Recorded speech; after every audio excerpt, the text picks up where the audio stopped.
Correct. ఆ question మనం విష్ణుని అడిగాం. దీనికి ఎక్కడ ఫుల్ స్టాప్ పెట్టాలనుకుంటున్నారు అన్నప్పుడు ఆయన ఒక 4-5 సెకండ్లు సైలెంట్గా అన్నారు.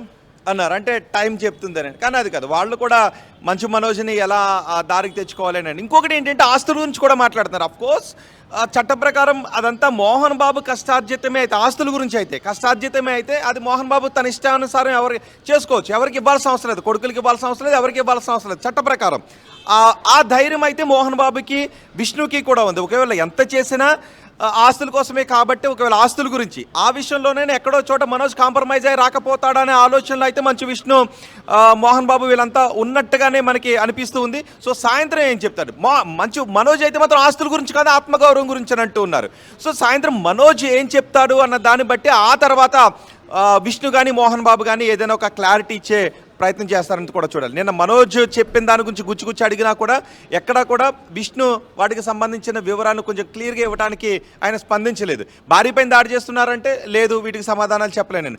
ఆస్తి కోసమా లేదంటే ఆయన అభద్రతా భావంలో ఉన్నాడా అని అంటుంటే దానికి కూడా నా దగ్గర ఆన్సర్ ఉంది కానీ నేను చెప్పను అని అన్నాడు. ఒక దశలో నా దగ్గర ఆన్సర్ ఉంది కానీ నేను చెప్పను అని విష్ణు అని అన్నాడు. సో ఆన్సర్స్ ఉన్నాయి. సో 5 గంటల వరకు వాళ్ళు కూడా వెయిట్ చేస్తున్నారు. ఇంతవరకు మంచు మనోజ్ ఎక్కడ కూడా బయటకు వచ్చి నాన్న విష్ణు అనో లేకపోతే నా తండ్రి మోహన్ బాబు ఇలా చేశారు క్లియర్గా వాళ్ళ పేర్లు పెట్టి చెప్పలేదు. కాబట్టి ముందు ఇచ్చిన కంప్లైంట్లో కూడా 100 చేసినప్పుడు కూడా పేర్లు చెప్పలేదు. కానీ నిన్న తర్వాత మాత్రం నిన్న ఎప్పుడైతే గన్ తీసుకొచ్చి వచ్చారో గన్ చూపించారని అన్నారు, గన్ స్వాధీనం చేసుకోండి వెళ్ళి కంప్లైంట్ ఇచ్చారు, వాళ్ళకి నోటీసులు ఇచ్చారు. ఈరోజు 9 గంటలకు ఆ నోటీసులు వచ్చాయి నా దగ్గరికి. కానీ మీ అందరికీ మాత్రం ముందే తెలిసిపోయింది అని మంచు విష్ణు మాట్లాడుతూ ఉన్నారు. సో ఇక్కడ నుంచి ఏం జరుగుతుంది అనేది మాత్రం చూడాల్సినటువంటి విషయం, ఎక్కడ ఫుల్ స్టాప్ పడుతుంది అనేది. ఆ విషయం అడిగితే మాత్రం ఎక్కడ ఫుల్ స్టాప్ పడుతుందో మాకు కూడా తెలియదు, చూడాలని చెప్తున్నాడు. Right Rohit, keep updating us. So మొత్తం మీద మంచు మోహన్ బాబు ఇంట ఆ గొడవ కాస్త రచ్చకెక్కింది. ఇది మరింతగా ముదిరే అవకాశమే కనబడుతోంది. ఇక్కడ మీడియా పైన దాడి విషయంలో కూడా విష్ణు ఇక్కడ రిగ్రెటింగ్ ఫీల్ అవ్వట్లేదు. ఆయన మనస్ఫూర్తిగా క్షమాపణ అని కానివ్వండి, లేకపోతే నేను బ్యాడ్గా ఫీల్ అవుతున్నాను, దురదృష్టకరం అని కేవలం ఆ మాటలే చెప్తున్నారు తప్ప ఎక్కడ కూడా క్షమాపణ కానివ్వండి, మీడియాపై దాడి జరిగిన విషయం పైన ఆయన ఖండించడం లేదు. పైపెచ్చి దాని గురించి ఎక్కువగా మాట్లాడదలుచుకోవడం కూడా ఆయన. కొన్ని ప్రశ్నలకు సంబంధించి మీడియా అడిగినప్పుడు నాకు తెలుసు ఆన్సర్లు కానీ చెప్పను, కొన్ని సందర్భాల్లో అయితే ఆన్సర్ కోసం నేను కూడా వెతుకుతున్నానని చెప్పడం జరిగింది. ఇంకొన్నిసార్లు అయితే ఎస్ దీనికి సమాధానం లేదని చెప్పారు. సో ఇలా కొంత సమాధానాలు చెప్పనట్టుగానే అనేక విషయాలపైన ఆయన కాసేపుగా మీడియాతో మాట్లాడినప్పటికీ ఇంకా కూడా ఈ వివాదం కొలికి వచ్చే పరిస్థితి లేదని కనబడుతోంది. సాయంత్రం 5 గంటలకల్లా మంచు మనోజ్ మీడియా ముందుకు వచ్చి ఆధారాలతో సహా బయట పెడతానని చెప్పుకొస్తున్నారు. ఒకవైపు మంచు మనోజ్ ఆధారాలు బయట పెడతానడం, మరోవైపుగా విష్ణు కొన్ని ప్రశ్నలకు సమాధానం లేవు ఉన్నా కూడా చెప్పనని చెప్పడం, మోహన్ బాబు బెడ్కి పరిమితం అవడం, ఇవన్నీ చూస్తూ ఉంటే ఇది ఇంకా కూడా పెద్ద తుఫాన్గానే మారే అవకాశం ఉంది, ఇంకా పెద్ద కూడా రచ్చ ఎక్కే అవకాశం ఉంది. చూద్దాం మరి ఏం జరుగుతుందో. కానీ ఈ పూర్తి కథలో మేము కోరుకునేది ఒకటే, ఒక జర్నలిస్ట్గా మేము డిమాండ్ చేసేది ఒకటే, జర్నలిస్టుల పైన దాడి డెఫినెట్గా అది ఒక ఇబ్బందికర విషయమే. ఎక్కడ కూడా జర్నలిస్టులే దారంతట వాళ్ళ రూపాయలు రాలేదు. మనోజ్ సపోర్ట్ కోరుకున్నాడు. At the same time journalist కూడా ఒక పక్షాన ఉండే అవకాశం లేదు బీయింగ్ అ జర్నలిస్ట్గా.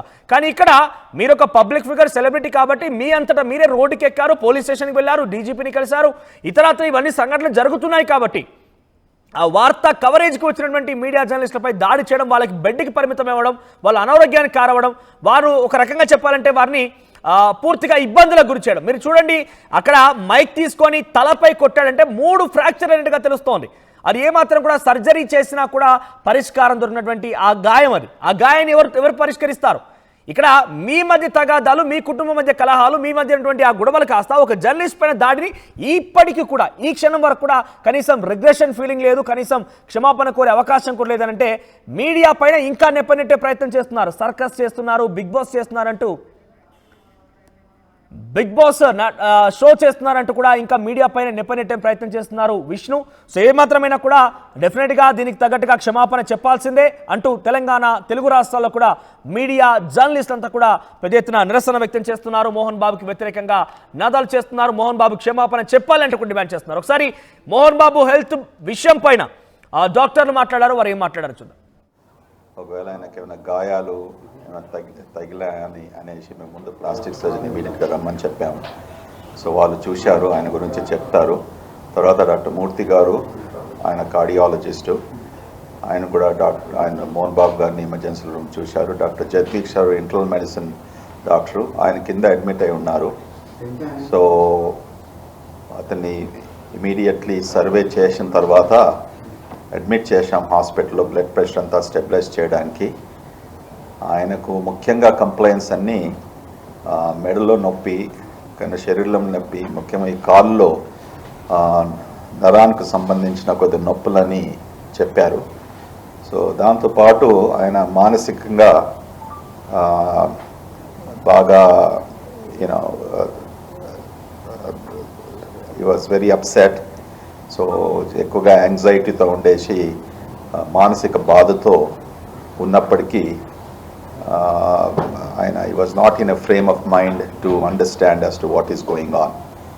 So now I will ask Dr. Raghuveer to what was his assessment and very quickly quickly review.